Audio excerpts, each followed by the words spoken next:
성경에는 많은 기도와 간구의 장면들이 기록되어져 있습니다. 그 장면들은 당시 상황과 현상만을 기록하고 전달하는 것은 아닙니다.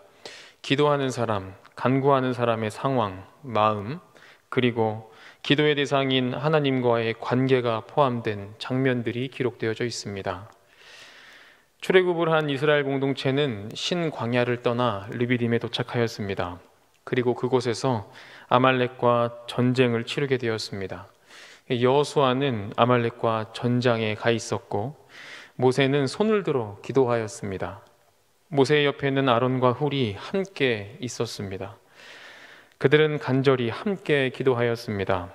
모세가 손을 들고 기도할 때 아론과 훌은 그의 기도에 힘을 더하였습니다. 바로 그때 하나님께서는 아말렉과의 전쟁을 승리로 이끌어 주셨습니다. 남유다의 4대왕 여호사밧은 나름대로 최선을 다해서 국정 운영을 잘하였습니다. 선한 왕이었던 아버지 아사 왕의 유업을 이어받아 국방을 강화하였고 율법을 교육하였습니다. 여호와의 복이 가득한 남유다는 큰 전성기를 맞이하게 되었습니다. 그러나 그는 북이스라엘의 악한 왕 아합과 손을 잡고 말았습니다. 그 이후 남유다는 점점 국운이 나빠지기 시작하였습니다. 모든 전쟁에서 패하였고 주변 국가들이 남유다를 공격하기 위해 동맹을 맺는 상황까지 이르게 되었습니다. 바로 그때 여호사밧은 기도하였습니다. 우리에게 맞서 쳐들어오는 이 큰 무리 앞에서 우리는 힘이 없습니다. 무엇을 해야 할지 몰라서 주님께로 눈을 들고 있습니다. 어느 날 예수님께서 여리고를 가시던 길이었습니다. 맹인 바디메오가 그 장면을 보고 있는 힘껏 소리쳤습니다. 다윗의 자손 예수여, 나를 불쌍히 여기소서. 사람들이 그의 입을 틀어막았습니다. 그리고 꾸짖었습니다. 잠잠하라, 조용하라. 그러나 그는 있는 힘껏 더 악을 쓰며 더 크게 소리 질렀습니다. 다윗의 자손 예수여, 나를 불쌍히 여기소서. 예수님께서 그의 외치는 소리를 들으셨습니다. 그리고 예수님께서는 그를 고쳐주셨고 그의 믿음을 칭찬하셨습니다. 오늘 함께 읽은 다니엘서의 말씀은 잘 아시는 것처럼 남유다가 불안정한 정세 속에서 결국 버티다 바벨론에 의해서 멸망하는 과정을 기록한 말씀입니다. 바벨론 제국은 예루살렘 성을 포위하였습니다. 그리고 성전의 기물들을 가져갔습니다. 그리고 사람들을 포로로 잡아갔습니다. 특별히 유능하고 준수하고 능력 있는 젊은 청년들을 포로로 잡아갔습니다. 그 안에 다니엘과 3명의 친구가 있었습니다. 다니엘과 친구들은 노예로 사용되기 위해 포로로 잡혀갔던 것은 아니었습니다. 바벨론의 엘리트 교육을 받고 바벨론의 일꾼이 되기 위한 사람들이었습니다. 그들은 바벨론에서 머물며 교육을 받았지만 그들은 신앙과 정체성을 지키기 위해 노력하였습니다. 그들의 신변이 문제가 생길 것이라는 것을 알면서도 그들은 하나님 앞에 정직하기 위해 최선을 다하였습니다. 하나님께서 그들에게 모든 서적을 깨달을 수 있는 능력과 지혜와 모든 환상과 꿈을 깨달을 수 있는 능력을 주셨다고 다니엘서는 기록합니다. 하나님께서 모든 것을 다 주신 것과 다름없습니다. 이미 다니엘과 세 친구는 하나님의 계획하심 안으로 들어가 하나님께서 하시는 일에 사용되기 시작하였습니다. 그러던 어느 날 바벨론 왕 느부갓네살이 꿈을 꾸었습니다. 그 꿈으로 번민이 있었습니다. 계속 신경 쓰이고 불편하였습니다. 누군가 나서서 그 꿈을 해석해 주면 좋을 텐데 갈대아 술사들도 지혜 있는 사람도 그 꿈을 알아낼 사람은 없었습니다. 해석할 수도 없었습니다. 느부갓네살 왕은 분노가 치밀었습니다. 그리고 명령하기를 바벨론의 모든 지혜자를 죽이기로 결정하였습니다. 다니엘과 친구들도 그 명단에 포함되어져 있었습니다. 왕의 명을 받은 근위대장 아리옥이 급히 왕의 명을 실행하기 위하여서 길을 떠났습니다. 그때 다니엘을 만나게 되었습니다. 그리고 다니엘은 슬기로운 말로 무슨 일인가에 대해 물었습니다. 아리옥은 다니엘에게 느부갓네살 왕의 꿈과 지금의 상황을 말해 주었습니다. 이 이야기를 들은 다니엘은 친구들에게 이 일에 대해서 이야기하였습니다. 오늘 본문 17절과 18절입니다. 이에 다니엘이 자기 집으로 돌아가서 그 친구 하나냐와 미사엘과 아사랴에게 그 일을 알리고 하늘에 계신 하나님이 이 은밀한 일에 대하여 불쌍히 여기사 다니엘과 친구들이 바벨론의 다른 지혜자들과 함께 죽임을 당하지 않게 하시기를 그들로 하여금 구하게 하니라. 다니엘은 친구들에게 지금의 상황들을 전하였습니다. 그리고 다니엘은 함께 기도할 것을 청하였습니다. 그리고 그들은 기도하였고 하나님께서는 환상으로 그들의 기도를 응답해 주셨습니다. 우리는 이 장면을 통하여서 기도와 간구에 대한 몇 가지 원리를 그리고 방법을 알 수 있습니다. 그 첫 번째는 기도는 함께 하는 것입니다. 다니엘은 왕의 계획을 알고 있으면서도 그리고 그 계획을 알고 기도하고자 하였습니다. 그런데 혼자 하는 것이 아니라 친구들과 함께 하고자 하였습니다. 기도 내용은 이렇습니다. 바벨론의 지혜자들이 죽지 않도록 하나님이 긍휼을 베푸셔서 비밀을 알게 해주시도록 기도하고자 하였습니다. 다니엘은 친구들에게 기도 요청을 하였습니다. 그리고 함께 기도하였습니다. 사도행전 12장을 보면 감옥에 갇힌 베드로를 위해 중보하는 기도의 장면을 기록하고 있습니다. 당시 로마의 헤롯 왕이 교회에 속했던 사람들을 죽이고자 하였습니다. 그 일로 요한의 형제 야고보가 죽임을 맞이하였고 베드로는 감옥에 갇히게 되었습니다. 4명의 군사가 베드로를 지키는 상황이었습니다. 베드로는 24시간 그 군사들과 함께 지내야 했고 감옥에서 나갈 방법은 없었습니다. 베드로는 하나님께 자신을 위해 자신을 구해달라고 간절히 기도하였습니다. 그런데 베드로를 위한 기도는 베드로 자신만 했던 것은 아니었습니다. 사도행전 12장 5절은 다음과 같이 기록합니다. 이에 베드로는 옥에 갇혔고 교회는 그를 위하여 간절히 하나님께 기도하더라. 예루살렘의 많은 그리스도인들이 그때에 그를 위하여 기도하고 있었습니다. 교회가 그를 위하여 기도하였습니다. 하나님께서는 교회의 기도를 들으시고 응답하셨습니다. 하나님은 한 천사를 그 감옥에 보내셨고 베드로를 묶고 있었던 쇠사슬을 끊게 하셨습니다. 그리고 천사는 베드로를 이끌고 감옥을 나갔습니다. 병사들은 깊게 잠들었고 그 일들을 전혀 알지 못했습니다. 하나님께서는 그리스도인들의 마음을 모아 기도할 때에 하나님의 방법대로 응답하셨습니다. 앞서 말씀드리기를 아멜렉과 전쟁하는 이스라엘 그리고 모세의 기도에 대해서 말씀드렸습니다. 모세의 기도는 모세 혼자 했던 것이 아니었습니다. 그의 팔은 시간이 지날수록 무거워졌습니다. 그의 팔이 내려갈 때에 아론과 훌은 함께 그의 팔을 들어주었습니다. 함께 기도하였습니다. 그리고 하나님께서는 하나님의 방법대로 그들을 승리의 길로 인도하셨습니다. 그러나 그것으로 끝난 것이 아니었습니다. 여호와 니시, 영원한 승리를 주시는 여호와의 하나님이 그들의 하나님, 우리의 하나님이 되어주셨습니다. 오늘 우리가 함께하는 기도 또한 응답이 있을 줄 믿습니다.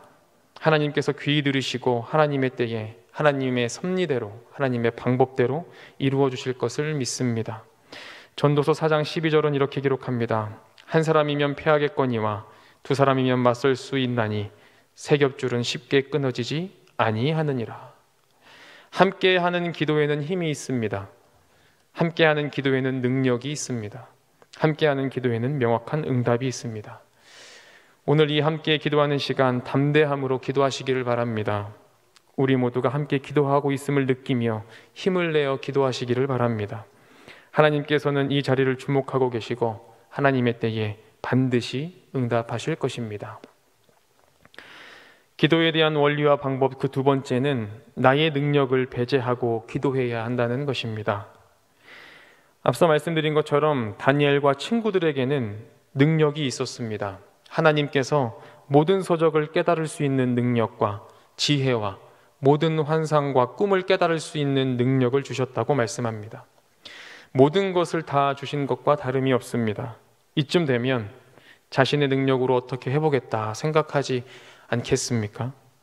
자신의 지혜와 환상과 그리고 꿈을 해석할 수 있는 능력이 있으니 그냥 왕의 앞에 가서 이리저리 하니 걱정하지 마시고 뭐 별거 아닌데 뭘 그렇게 걱정하십니까? 라고 말할 수도 있지 않겠습니까? 그들이 해결할 수 있는 문제이었음에도 불구하고 그들은 기도하였습니다. 자신들의 능력으로 할 수 있음에도 불구하고 그들은 기도하였습니다. 자신들의 능력을 배제하고 기도하였습니다. 왜 그렇게 했을까요? 그들은 왜 기도하였겠습니까? 다니엘과 친구들은 하나님을 인정했기 때문입니다. 하나님이 어떤 분인지 알았기 때문에 그렇습니다. 그리고 그들은 알았습니다. 자신의 능력이 얼마나 하찮은 것인지 알았습니다. 자신들의 능력과 생각은 해답이 될 수 없다는 것을 알았기 때문에 그들은 기도할 수밖에 없었습니다. 그들은 하나님께 묻고 구하는 하나님의 방법대로 해결되기를 원하였습니다. 자신들의 능력으로 해결되는 것이 아니라 하나님의 간섭으로, 하나님의 섭리대로 해결되는 것을 원하였습니다. 그것이 섭리에 맞는 것임을 알았고 믿고 있었습니다. 하나님의 영광이, 하나님의 뜻이 앞장서야 하기 때문에 그들은 기도하였습니다. 앞서 여호사밧의 기도를 말씀드렸습니다. 남유다가 전성기를 구가하고 있을 때 여호사밧은 북이스라엘의 아합 왕과 동맹을 맺었습니다. 그 일로 어려움을 겪게 되었습니다. 그 상황을 깨달은 여호사밧은 온 유다에 금식을 명령하였습니다. 그리고 여호와 하나님을 두려워하며 여호와의 낯을 향하여 기도했다라고 기록합니다. 역대하 20장 12절입니다. 우리 하나님이여 그들을 징벌하지 아니하시나이까? 우리를 치러 오는 이 큰 무리를 우리가 대적할 능력이 없고 어떻게 할 줄도 알지 못하옵고 오직 주만 바라보나이다 하고, 여호사밧은 기도했습니다. 우리가 대적할 능력이 없습니다. 어떻게 해야 할지 모르겠습니다. 오직 주만 바라봅니다. 나 스스로가 능력이 없고 힘이 없는 존재라는 것을 누가 제일 잘 알겠습니까? 내가 잘 알지 않겠습니까? 누가 말하지 않아도 내가 제일 잘 압니다. 능력과 힘이 없지만 있어 보이고 싶고 무엇인가 만들어내려고 하려는 것이 나 자신입니다. 그러나 여호사밧은 그렇지 않았습니다. 자신의 머리로, 힘으로, 관계로, 아버지의 배경으로 무엇인가 해보려 애썼던 것은 우리와 비슷한 모습일지는 모르겠지만 철저하게 실패했을 때, 철저하게 패배했을 때, 이제 출구와 해결의 방법이 보이지 않았을 때 하나님 앞에 온전히 무릎 꿇고 기도하였습니다. 기도의 자리에 나오신 여러분, 기도의 시작은 내려놓는 것에서부터 시작됩니다. 나의 능력과 과거의 경험, 신앙의 연륜, 염려, 불안, 자만, 걱정, 그 모든 것을 내려놓고 깨끗한 백지 상태일 때 기도는 시작됩니다. 나라는 도화지에 내가 먼저 그림을 그려놓으면 기도는 다른 곳으로 향하게 됩니다. 기도는 하나님께서 하나님의 계획과 뜻대로 나를 그려나가시는 그림입니다. 우리가 모든 것을 내려놓을 때, 하나님 아버지 뜻대로 되기를 구할 때 비로소 우리는 진정한 기도를 시작할 수 있습니다.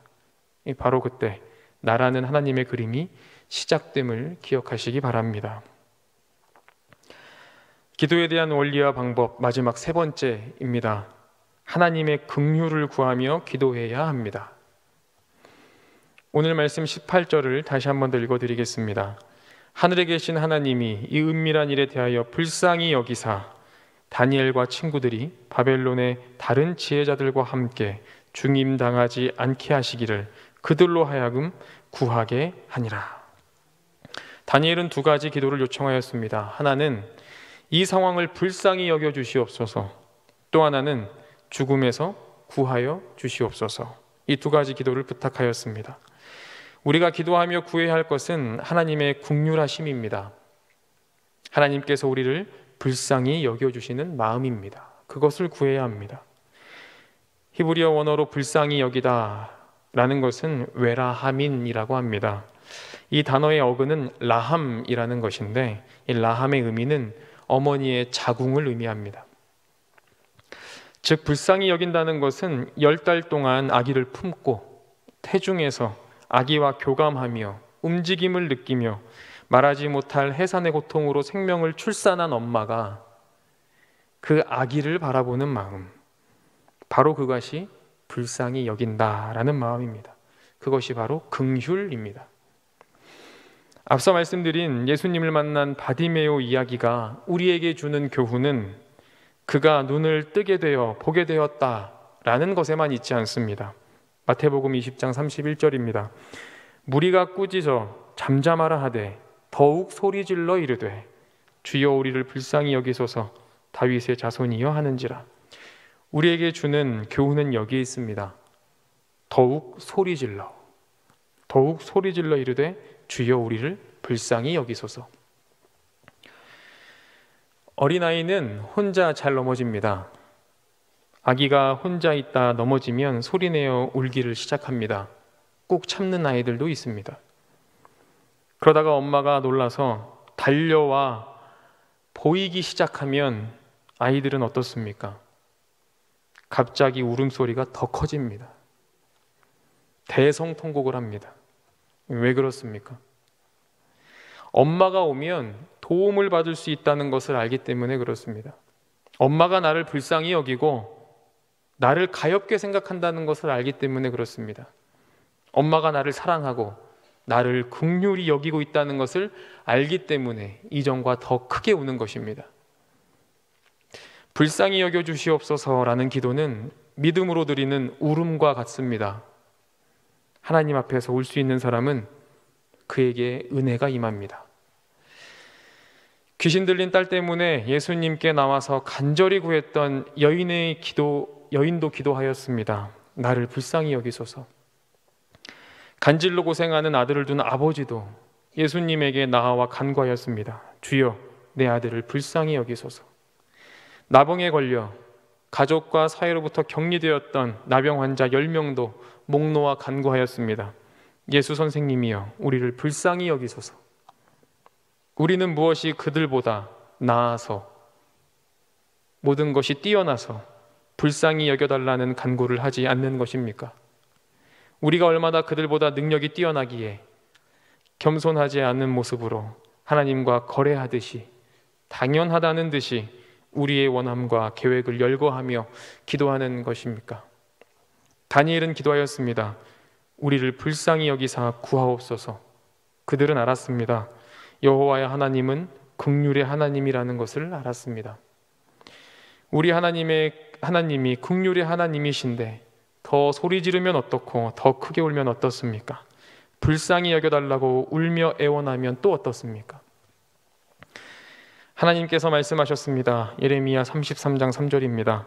너는 내게 부르짖으라. 내게 응답하겠고 내가 알지 못하고는 크고 은밀한 일을 내게 보이리라. 이 말씀을 기억하며 간절히 부르짖는 시간이 되시기를 바랍니다. 우리를 불쌍히 여겨주시옵소서. 간절히 기도하는 시간 되시기를 바랍니다. 말씀을 정리하겠습니다. 기도는 함께하는 것입니다. 다니엘과 친구들이 함께 기도했던 것처럼 베드로를 위해 교회가 기도했던 것처럼 기도는 함께해야 하는 것입니다. 혼자 하는 기도가 가치가 그리고 의미가 없다는 것이 아닙니다. 혼자 걷는 것보다 함께 걸을 때 멀리 갈 수 있는 것입니다. 세겹줄이 끊어지지 않는 것처럼 함께 기도할 때 지치지 않고 서로가 함께 힘이 되면서 더욱 깊은 기도의 자리로 나아갈 수 있습니다. 나의 능력을 배제하고 기도해야 합니다. 다니엘이 능력이 없어서 기도한 것이 아닙니다. 능력이 있고 할 수 있음에도 불구하고 기도한 것은 하나님을 인정하는 것이었습니다. 하나님을 모든 일에 맨 앞에 두고 하나님의 뜻을 따라 순종하겠다는 다짐이었습니다. 기도는 자신들의 능력으로 해결되는 것이 아니라 하나님의 간섭하심으로 능력으로 해결된다는 것으로 원한다는 마음을 표현한 것입니다. 우리가 기억해야 할 것은 우리의 것을 내려놓을 때부터 우리의 생각과 우리의 마음을 내려놓을 때부터 기도는 시작된다는 것입니다. 마지막으로 하나님의 긍휼을 구하며 기도해야 합니다. 하나님 우리를 불쌍히 여겨주시옵소서. 하나님의 긍휼을 구하며 기도해야 합니다. 부모가 자녀를 보며 애타는 마음으로 바라보듯이 하나님께서는 우리를 긍휼의 마음으로 바라봐 주십니다. 우리는 그것을 간구해야 합니다. 그러므로 우리는 더욱 크게 간구해야 합니다. 하나님, 우리를 불쌍히 여겨 주시옵소서. 오늘 이 시간 그런 마음으로 함께 기도하는 우리 모두가 되기를 간절히 소망합니다.